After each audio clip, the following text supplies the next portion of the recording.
మన ప్రభువును రక్షకుడైన యేసుక్రీస్తు పరిశుద్ధ నామమున వందనాలు. ప్రియదేవుని సంగమ ప్రియదేవుని బిడ్డలారా, మన ఉదయకాల సమయం దేవుని వాక్యం ధ్యానించడానికి ముందుగా ప్రార్థన చేసుకుందాం. ప్రార్థన. కృపగల తండ్రి, దయగల యేసయ్య, నీ బంగారు పాదాలకు లెక్కలేని వందనాలు, స్తుతులు, స్తోత్రములు. గతించిన రాత్రి అంతా నీ రేఖల చాటును కాచి కాపాడి సంరక్షించిన దేవ, మన ఉదయకాల సమయం సజీవ లెక్కన చేరి ప్రార్థించుండగా వాక్యమైన దేవుడు వాక్యం ద్వారా నాతో మాతో మాట్లాడి మీరే మహిమ ఘనత ప్రభావాలు పొందమని యేసునామమున అడుగుచున్నాను తండ్రి. ఆమేన్.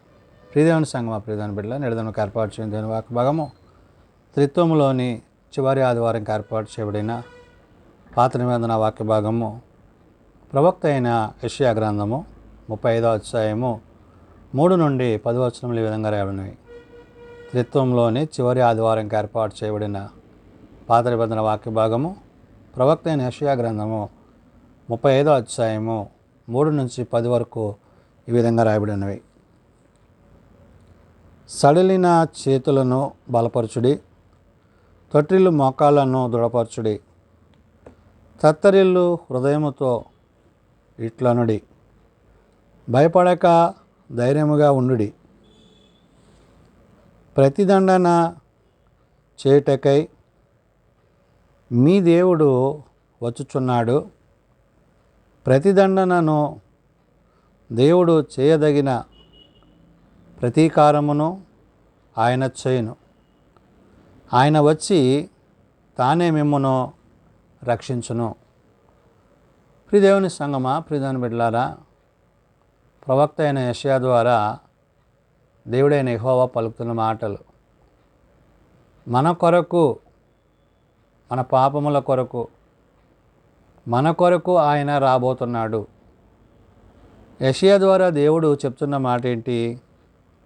సడలిన చేతులను బలపరచడానికి, తొట్టిల్లిన మోకాలను దృఢపరచడానికి, మనలను దేవుని యొద్ద, మనలను నిత్యత్వములోనికి నడిపించడం కోసం తండ్రి తన కుమారుని లోకానికి పంపించనై ఉన్నారు.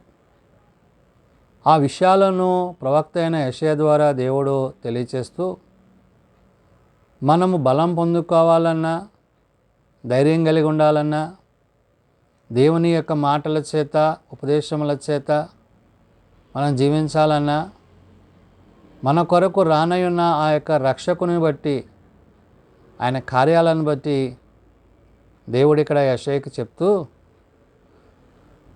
తత్తరిల్లు హృదయముతో ఇట్లు నుండి అంటున్నాడు. అంటే దేవుడు మనలను తన ప్రేమ చేత మనలో ఉన్న పాపము నుండి, మరణము నుండి విడిపించడానికి ఆయన చేయబోతున్న ప్రతి కార్యాన్ని ఇక్కడ ప్రస్తావించాడు. యెషయా ఈ విషయాలను పరిశుద్ధాత్మ శక్తి చేత నింపబడుతూ రాస్తూ, తత్తరిల్లు హృదయములతో ఇట్లనుడి, భయపడక ధైర్యముగా ఉండుడి అంటున్నాడు. అంటే భయపడాల్సిన అవసరం లేదు. ఎందుకని?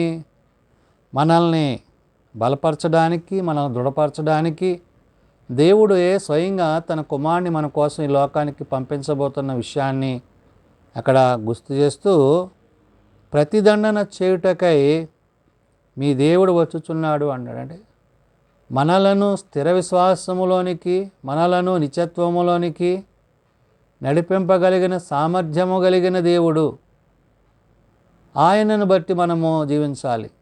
కాబట్టి ఇక్కడ ప్రతిదండన చేయుటకై మీ దేవుడు వచ్చుచున్నాడు. ప్రతిదండనను దేవుడు చేయదగిన ప్రతీకారమును ఆయన చేయను అంటాడు. ఏది చేయటం దేవుడు మనకి మేలని తలంచాడో, ఆ తలంచిన దాన్ని బట్టి, ఉద్దేశించిన దాన్ని బట్టి తన కుమారుని లోకానికి ఆయన పంపించబోతున్నాడు.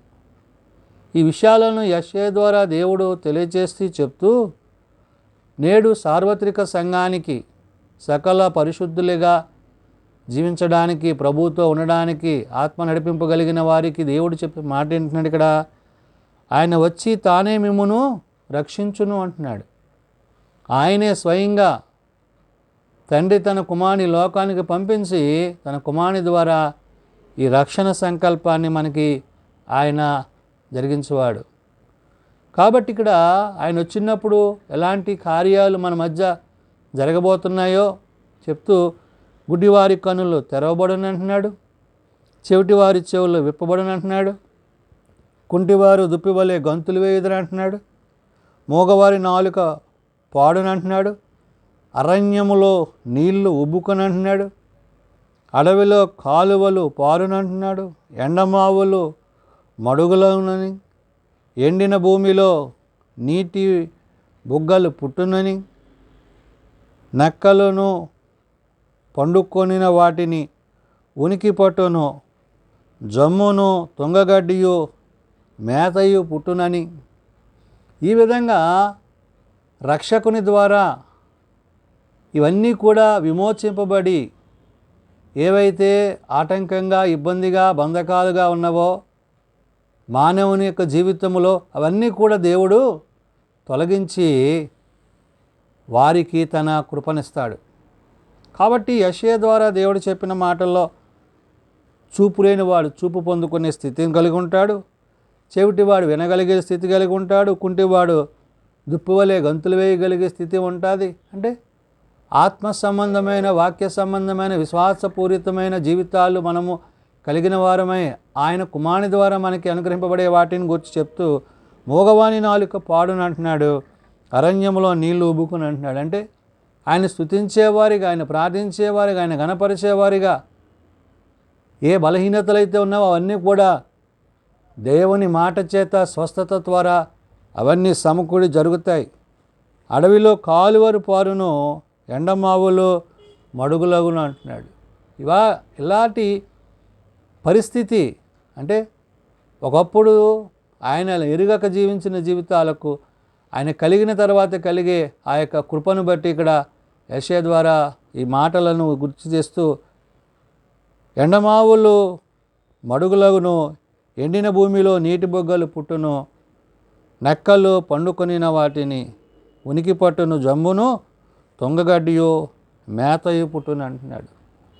సమృద్ధిగా సంతృప్తిగా ఆయన సమస్తాన్ని వర్ధిల్లజేసి దీవించి ఆయన మాట చేత ఆయన వాక్యమును విని విశ్వసించిన వారికి ఆయన ఇచ్చు గొప్ప రక్షణ కార్యం అనే విషయాన్ని ఇక్కడ గుర్తు చేశాడు. అక్కడ దారిని నున్న రాజమార్గమును ఏర్పడునో అది పరిశుద్ధ మార్గం అనబడును అంటున్నాడు. అంటే ఏదైతే ఇరుకుగా ఇబ్బందిగా అభ్యంతరంగా వేదనకరంగా ఉందో అదంతా కూడానంట రాజమార్గంగా ఆయన చేసేవాడు. అంటే ఏంటి? రాజు అంటే తండ్రి తన కుమారుని ద్వారా మనకు ఒక మార్గాన్ని ఆయన సిద్ధపరుస్తున్నాడు. ఆ మార్గాన్ని బట్టి యెషయా ద్వారా దేవుడు చెప్తూ అక్కడ దారిని నున్న రాజమార్గమును ఏర్పడును, అది పరిశుద్ధ మార్గం అనబడును, అది అపవిత్రులు పోకూడని మార్గము, అది మార్గమున పోవు వారికి ఏర్పరచబడును, మూడులైనను దానిలో నడుచుచు త్రోవను తప్పక ఎందురు అంటున్నాడు. అంటే ఆయన మార్గమును, ఆయన చూపిన త్రోవను, ఆయన చూపిన ఆయన ప్రేమకు సర్వలోకము సర్వ సృష్టియు ఎలాగైతే ఆయనకు లోబడుతుందో ఆ విధంగా మానవులమైన మనము కూడా ఆయనిచ్చే యొక్క రక్షణను గురించి భక్తులైన యెషయా ద్వారా దేవుడు సెలవిచ్చిన మాటలన్నిటిలో మనం ఏమవుతామంట? పరిశుద్ధముగాను పవిత్రముగాను ఆ మార్గములోనికి పోయే వారిగా, అంటే మన మార్గాలను సరిచేసుకునే స్థితి దేవుడు మనకి ఆ రక్షకుని ద్వారా కుమారుని ద్వారా మనకి ఇవ్వబోతున్నాడు.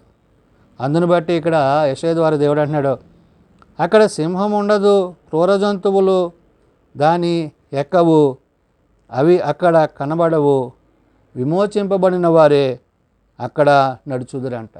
ఎవరైతే ప్రభువునందు, ఎవరైతే పరిశుద్ధాత్మయందు, ఎవరైతే దేవుని యందు విశ్వాసం కలిగి ఉంటారో వారికి అక్కడ స్థానం ఉన్నది, వారే అక్కడ నివసించేవారు. అంటే మనం ఎంత పరిశుద్ధంగా ఉండాలో, ఎంత పరిశుద్ధత కలిగి ఉండాలో యెషయా ద్వారా దేవుడు సెలవిస్తున్న మాట మనము ఆయన మాటల యందు, ఆయన ఉద్దేశముల యందు. ఆయన చివరిగా అంటాడు, యెహోవా విమోచించిన వారు పాటలు పాడుచు తిరిగి సియోనుకు వచ్చేదరంట. అంటే విమోచింపబడ్డ మనము, విడిపింపబడ్డ మనము, రక్షింపబడ్డ మనము, ఆయన ద్వారా మనకి అనుగ్రహింపబడుతున్న సమస్తాన్ని బట్టి అక్కడ దేవుడు తెలియజేస్తున్న మాట, యెహోవా విమోచించిన వారు పాటలు పాడుచు తిరిగి సియోనును వచ్చెదరు. వారి తలల మీద నిత్యానందముండును. వారు ఆనంద సంతోషమును గలవారై వచ్చెదరు. దుఃఖమును నిట్టూర్పును ఎగిరిపోను అంటాడు. మన శ్రమ దినాలన్నీ కూడా ఏమవుతాయంట? తొలగింపబడి ఆయన మనకు ధరింపజేసే ఆ మహిమను బట్టి, ఆ ఉల్లాసమును బట్టి, సంతోషతను బట్టి, ఆయన తన విడలను ఏ విధంగా ఆ నిత్యానందములోనికి నడిపించునో అక్కడ వారిని ఉద్దేశించి అంటున్నాడు, వారు ఆనంద సంతోషులై గలవారై వచ్చెదరు. దుఃఖములో నిట్టూర్పును ఎరిగక పోవుదరు అంటున్నాడు. కాబట్టి ప్రియదేవుని బిడ్డలారా, దేవుని ప్రేమ, ఆయన యొక్క ఉన్నతమైన ప్రేమలో మనం నిలవాలని, జీవించాలని ఆనాడు తండ్రి అయిన దేవుడు ప్రవక్త అయిన యెషయాకు చెప్పిన మాటలు, ప్రభు రాకమునిపే ఆయన కుమారుని ద్వారా మనకి ఏదైతే ఆయన సంభవించబోయే పరిస్థితులన్నిటి నుంచి దూరపరిచి సమాధానాన్ని, రక్షణను ఆయన ఇవ్వబోతున్నాడో ఆ విషయాలను ఆనాడు యెషయా ద్వారా దేవుడు సెలవు చేసి, ఈనాడు ప్రభు రెండో రాకడలో ఆయన తిరిగి వచ్చినప్పుడు ఎవరైతే ఆయన యందు విశ్వాసము కలిగి ఆయన మార్గమందు నడిచి జీవించేవారై ఉంటారో అట్టి వారికి ఆయన తెలియజేస్తున్న మాట, ఆయన మనలను ఆ రక్షణలోనికి నడిపించును. కాబట్టి ఆయన మార్గమును అనుసరించి, ఆయన జీవమును అనుసరించి, ఆయన సత్యమును అనుసరించి, ఆయన వాక్యము ద్వారా మనము ఆయనతో సదాకాలము జీవించేవారమై ఉండాలని పరిశుద్ధాత్మ దేవుడు ప్రవక్త అయిన యెషయా ద్వారా పలుకుతున్న మాటలు. ప్రార్థన చేసుకుందాం. ప్రేమ నమ్మకం కలిగిన మా తండ్రి, కృప కలిగిన దేవా, అవును నాయన, నిన్ను బట్టి, నీ మాటను బట్టి, మానవుల ఎడలను చూపిన ప్రేమను బట్టి, అయా ఇంత గొప్ప రక్షణను, ఇంత గొప్ప జీవాన్ని మేమందరము కలిగి ఉండాలని నీవు నీ కుమారుని మా కొరకు పంపించి, ఏదైతే చీకటి, అంధకారము, పాపము, మరణము మానవుని మీద ఏలుబడి చేయుచున్నదో వాటన్నిటినీ తొలగించి నీ నిత్య ప్రేమలోనికి మమ్మల్ని ఆహ్వానించిన విధానాన్ని బట్టి, యెషయా ద్వారా నీవు సెలవిచ్చిన మాటలను బట్టి, నీ మాటలకు తగిన వారముగా, నీ మాటల యందు జీవించేవారముగా, నీ వాక్యమును అనుసరించి నడుచువారముగా మమ్మల్ని అందరినీ మీ కృపచేత నింపండి. బలహీనలను బలపరచండి నాయన, రోగులను స్వస్థపరచండి నాయన, హాస్పిటల్స్ ద్వారా ఇండ్ల వద్ద ఉన్న వారిని ప్రత్యేకపరచండి. వారి కొన్న వ్యాధి బాధ కష్ట నష్టములను దూరపరిచి నీ సాక్షులుగా వారిని నిలబెట్టండి. చిన్నబిడ్డలు, యవనులు, పెద్దలు, వృద్ధులు ప్రతి వారిని వారి వారి తరగతుల చొప్పున ఆశీర్వదించి దీవించండి నాయన. ఏ ఒక్కరూ నశించక అంతటా అందరూ మారు మనసు కలిగి పాపక్షమాపణ కలిగి నీ నిత్య రాజ్యంలో చేరగలిగిన కృప దయచేయమని అయా, నేడిదిన పరిచర్యలో, సేవలో నీ వాక్యము చేత, నీ ఆత్మ చేత మమ్మల్ని స్థిరపరిచి బలపరచమని, మహిమా ఘనతా ప్రభావాలు మీరే పొందుకొనమని యేసునామమున అడుగుచున్నాం తండ్రి, ఆమేన్. పరలోకమందున్న మా తండ్రి, నీ నామం పరిశుద్ధపరచబడుగాక, నీ రాజ్యం వచ్చుగాక, నీ చిత్తం పరలోకమందు నెరవేర్చినట్లు భూమి మీద నెరవేరుగాక.